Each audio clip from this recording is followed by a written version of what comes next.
नित्यानन्देश्वरसमारम्भां नित्यानन्देश्वरिमध्यमाम् अस्मदाचार्यपर्यन्तां वन्दे गुरुपरम्पराम्.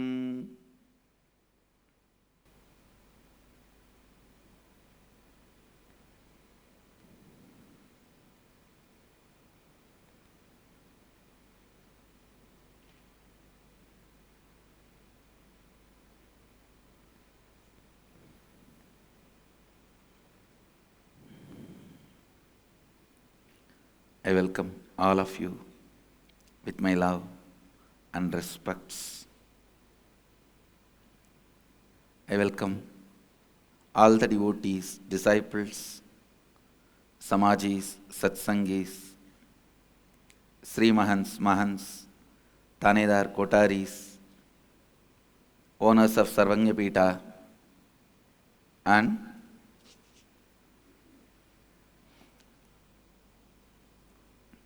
everyone who is sitting with us all over the world through Nithyananda TV and two-way video conferencing, having Nayana. I welcome all of you with my love and respects. Today, 9th day of Venkateshwara Brahmotsava, Venkateshwara Srinivasa is gracing all of us on Swarna Gajavagana, the golden elephant vehicle.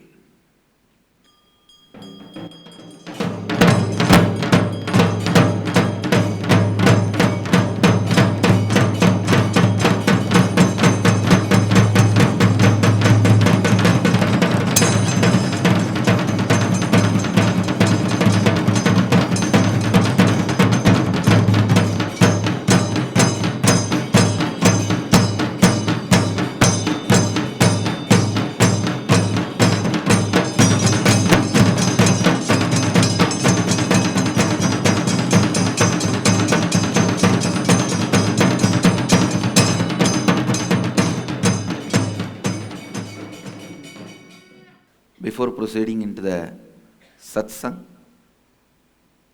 I also wanted to offer my respects and humble pranams to Paramapuಜ್ಯ Sri Dayananda Saraswati Swamiji. He entered into Mahasamadhi yesterday night. Yesterday night he left the body. It's a great loss for Hinduism.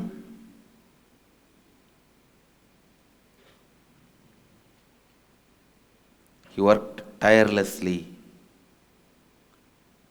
to revive Sanatana Hindu Dharma, not only as an authentic teacher of Brahma Vidya, very responsible Hindu social leader, very responsible Hindu sannyasi, one of the most powerful Hindu guru. He voluntarily decided to enter into Mahasamadhi and left the body yesterday night.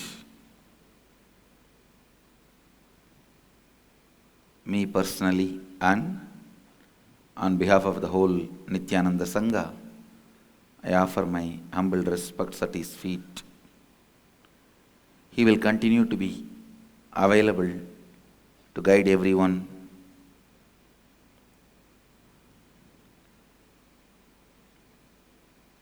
I'll enter into Isavasya Upanishad, 13th verse. Please chant along with me. Anyadevahuh sambhavat anyadevahuh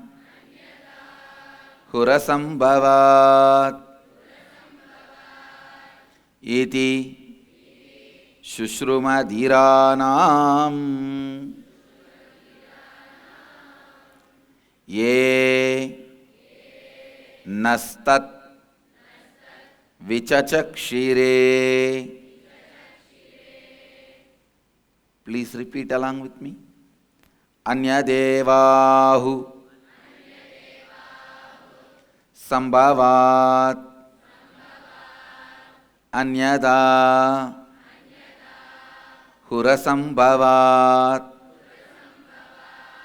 iti susruma dhiranam ye nastadvichachaksire.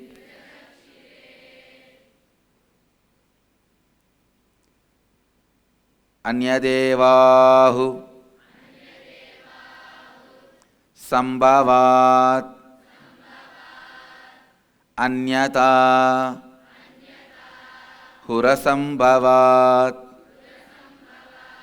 iti susruma dhiranam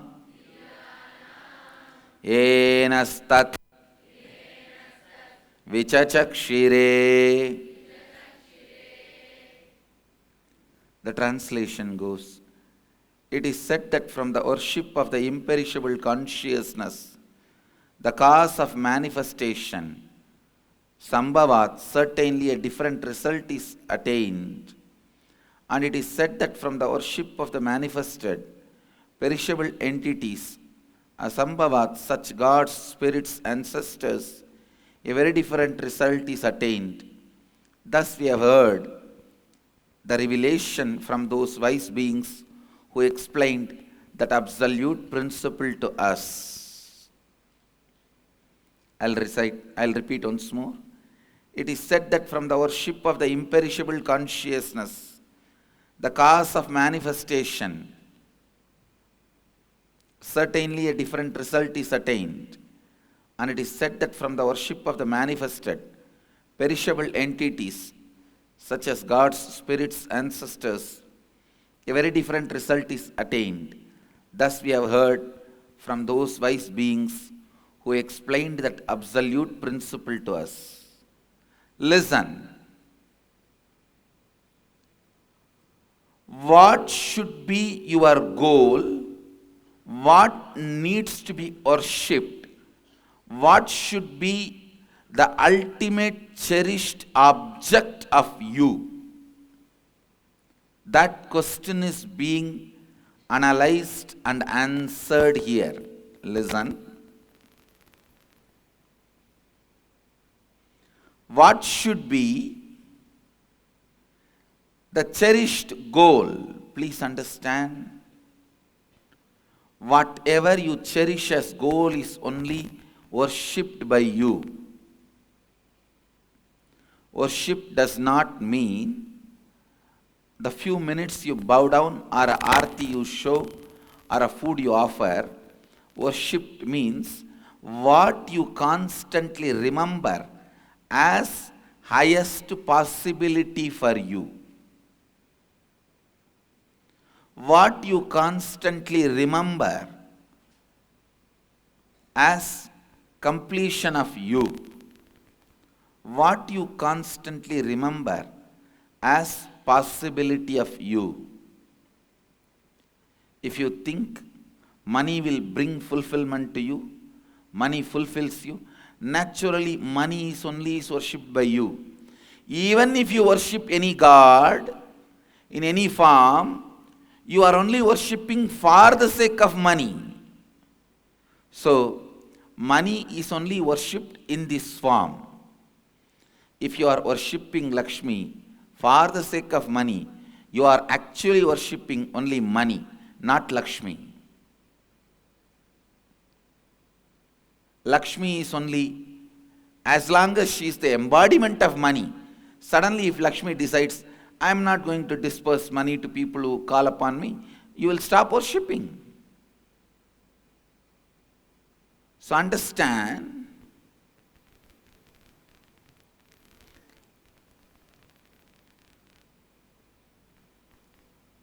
if you are worshipping Saraswati just for knowledge, you are only worshipping knowledge.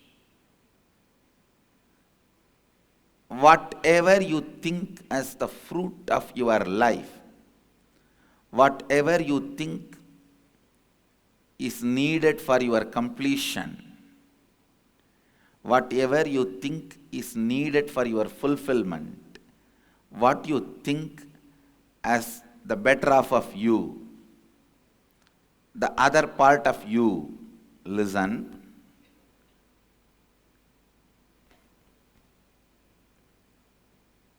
In one of his teachings, Ramana Maharshi says very clearly, it is very difficult to feel the spirituality, the spiritual conscious awakening is what is required for you to feel fulfillment. Because most of us never become sensitive enough to perceive the ultimate truth as it is. Understand, our perception always gets stuck.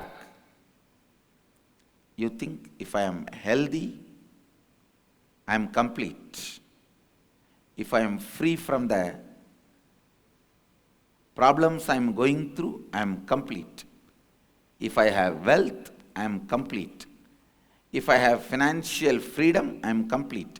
If I have this freedom, that freedom which comes due to this reason, that reason, I am complete. Understand, even to perceive, it is spiritual awakening. Which is needed for your completion, happens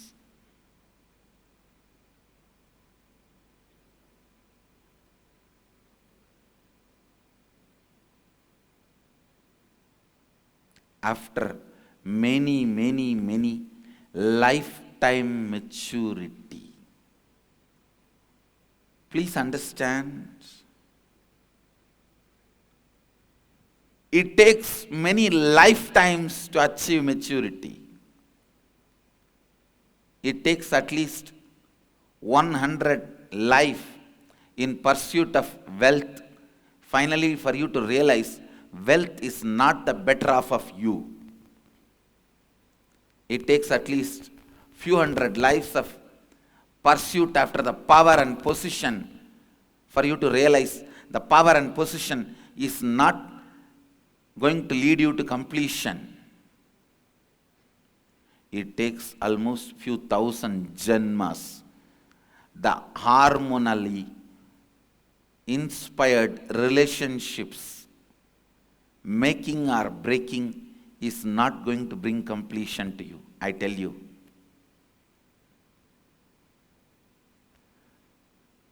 Somebody asked me recently, why do you give brahmachari diksha, krama brahmachari diksha to the Gurukul kids, small boys, small girls? I tell them, I am just discovering, trying to find out how many matured souls I have. Please understand, when your body gets filled with hormone, but your mind is stable, not being deviated by the pressure of the hormone to make any decision or to run behind any relationship, it means you are a matured soul. For janmas, you went behind the hormone-based relationships, hormone-inspired relationships, and you understood completion cannot be achieved by it. If you have not understood, the moment hormonal actions and reactions starts happening, you will start looking around.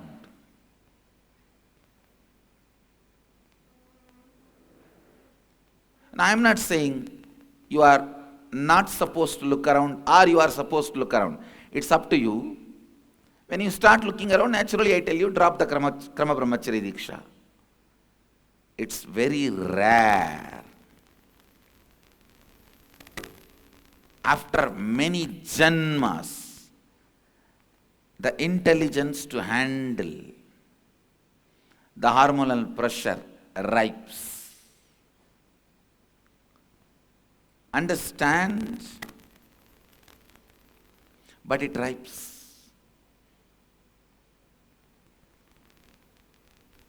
If you are running behind lust, you may worship any god, but you are worshipping for the sake of lust. So, that god is worshipped only for you to have the fulfillment of your lust. You only see him as the fulfillment of your lust, nothing other than that.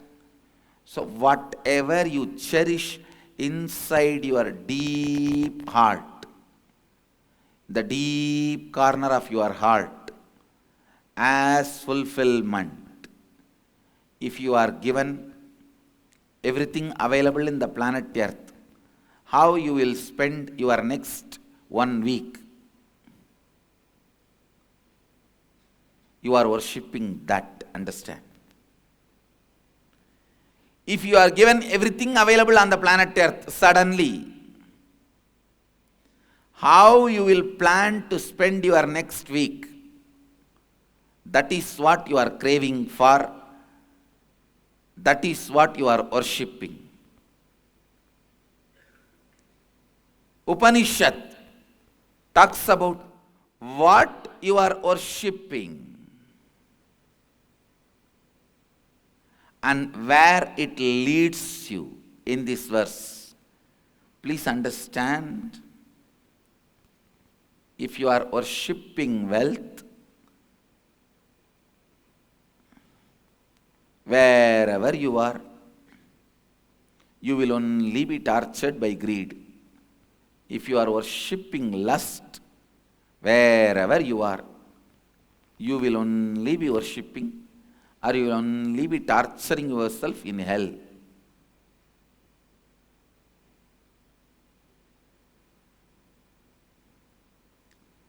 Because lust happens out of a deep, incomplete pattern that it is not going to be given to you.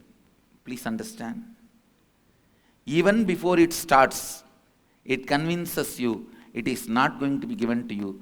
So, how many ever forms it is given, you are only going to be looking at the side where you are not given and confirm to yourself that you have not been given.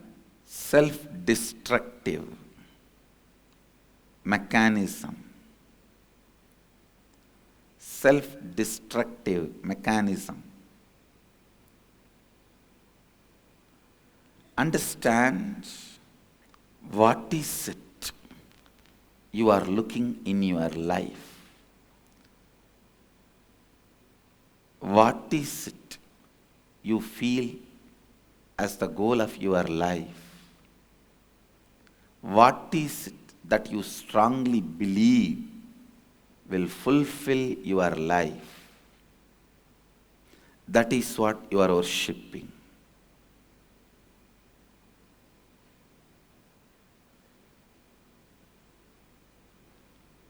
That is what you are worshipping. Upanishad very clearly declares, whatever you worship, you will attain that. Whatever you worship, you will attain that. Upanishad is not judging you here. It is not saying you should not be worshipping something lower, you should be only worshipping something higher. No.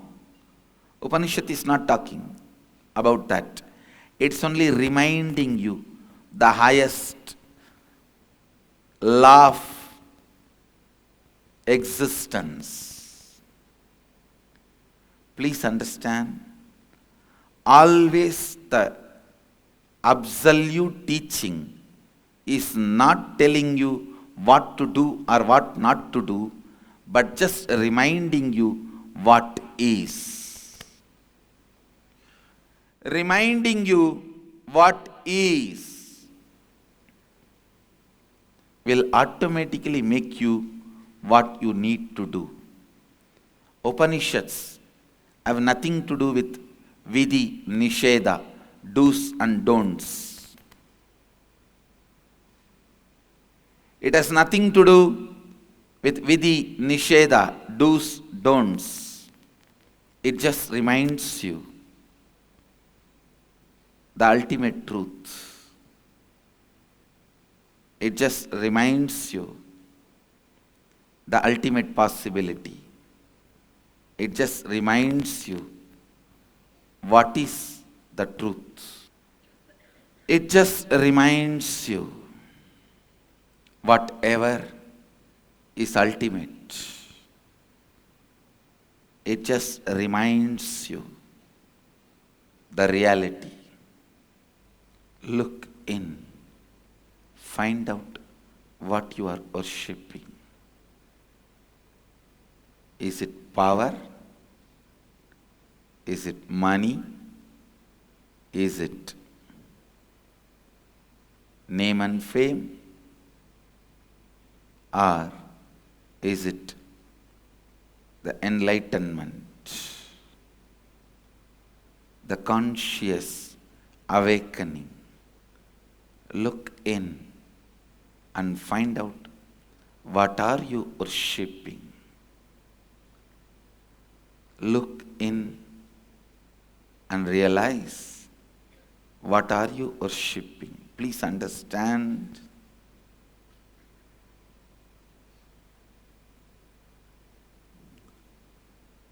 Even if you try to look in,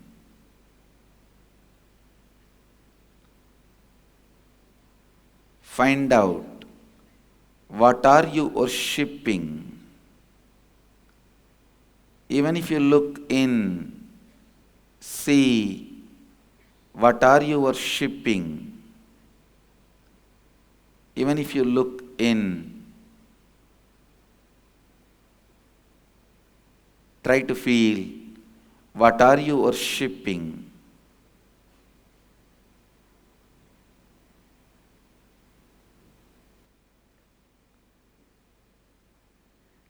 The very looking in will evolve your perception. Understand? Evolving the perception. Evolving the perception is all this verse expects to cause in you. Evolving your perception.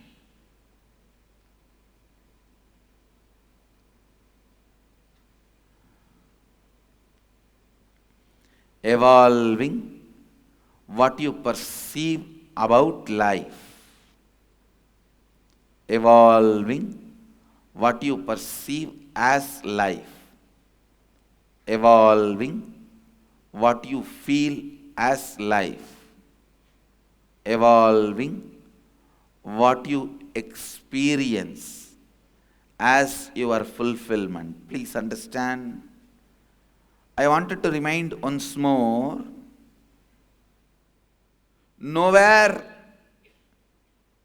Isavasya Upanishad is ready to tell you what is right and what is wrong,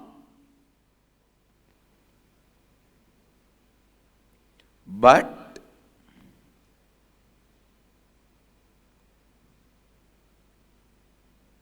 it very clearly reminds you about the truth. About the truth. I'll repeat the verse and the translation. anyadevahuh sambhavat anyadevahurasambhavat iti susruma dhiranam nastadvichachaksire. The translation: it is said that from the worship of the imperishable consciousness, the cause of manifestation, certainly a different result is attained. And it is said that from the worship of the manifested, perishable entities, such gods, spirits, ancestors, a very different result is attained. Thus we have heard from those wise beings who explained that absolute principle to us. That is why I always insist on expanding the perception. Please understand.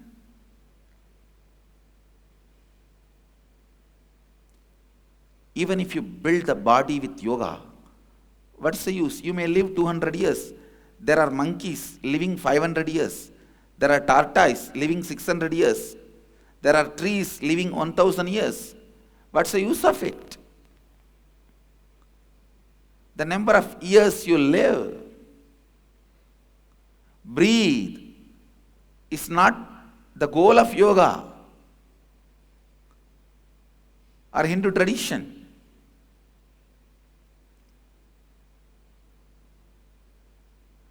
Purification of perception,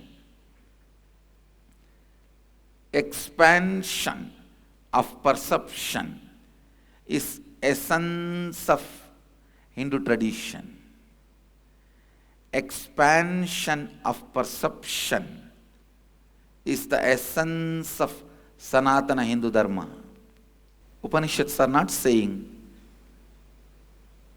don't worship something lower, worship something higher. No. They are not saying do's and don'ts. That's the job of Smriti.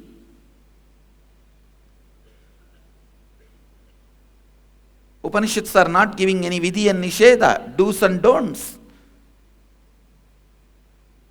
It's only gently reminding you the law of existence, the law of cosmos.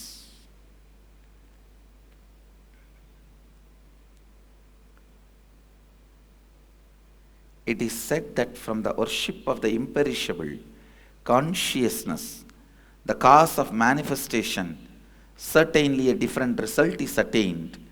And it is that from the worship of the manifested perishable entities, a very different result is attained. Thus we have heard from those wise beings who explained that absolute principle to us. Expansion of the perception. Yoga strengthens your body. Completion expands your perception. That is why I insist on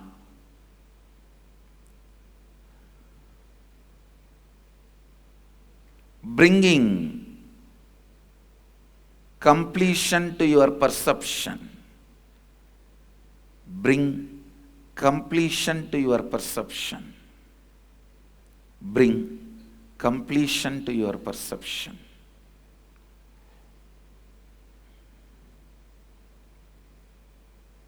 More and more you complete all the incompletions, the more and more your perception will expand. The perception expands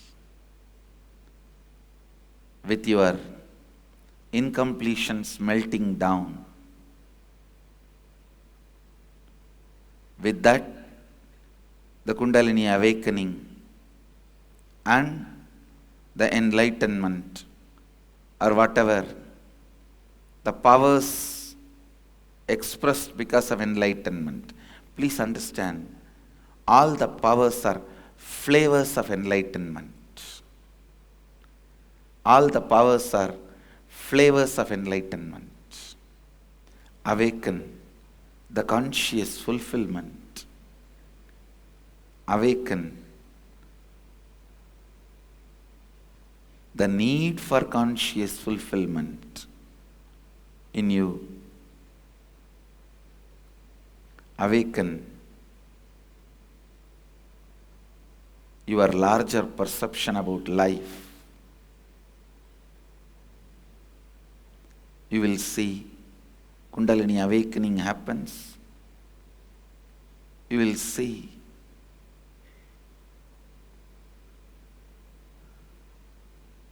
life is celebrated. You will see enlightenment becomes your reality. You will see clearly.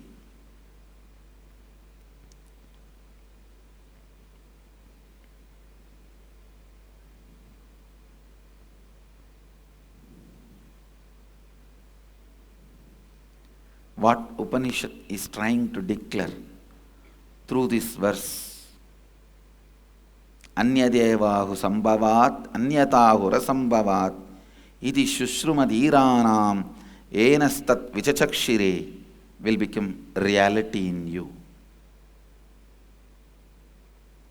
It will just become reality in you.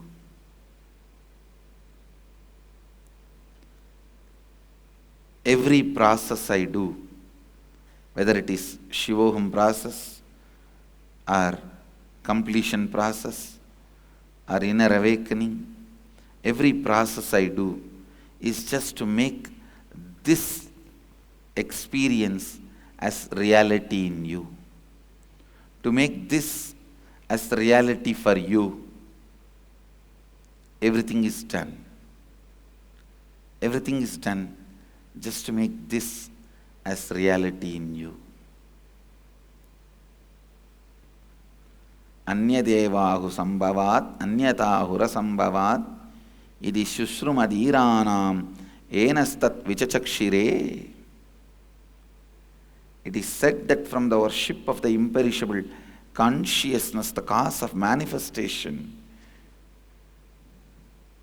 certainly a different result is attained. And it is said that from the worship of the manifested perishable entities, such gods, spirits, ancestors, a very different result is attained. Thus we have heard from those wise beings who explained that absolute principle to us. Make this as your experience. Make this as your reality. Make this as part of you. Make this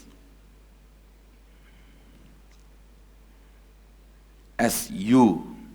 This is the nectar, the Amrita. Actually, exactly this is what has happened in everyone in Kumbh Mela. Now I can see how the perception of people expanded. The perception about themselves or perception about others or perception, how it changed. Perception about the reality of life. Anyadevahuh I have seen in Kumbh Mela, what people worship started changing.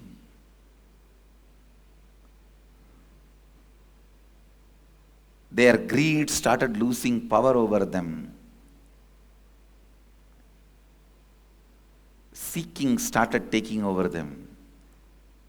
Happening that can give perceptual change is Kumbh Mela. The place that can give perceptual change is Varanasi. The person who can give that perceptual change is an incarnation.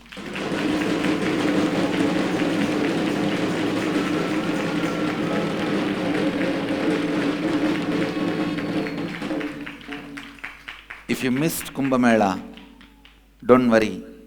Still Varanasi is calling you.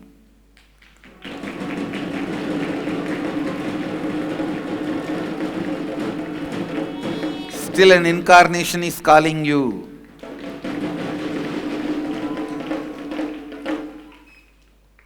Breaking your lower perceptions and expanding it into higher perception is breaking your karma pattern.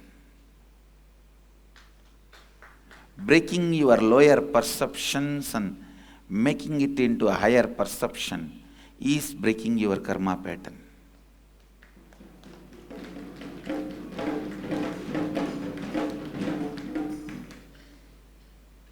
Come to Varanasi to break your karma pattern.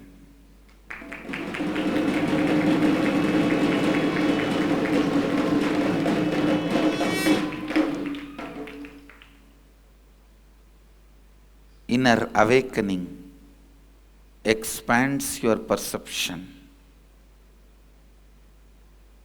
Inner awakening is calling you. Inner awakening expands your perception. Inner awakening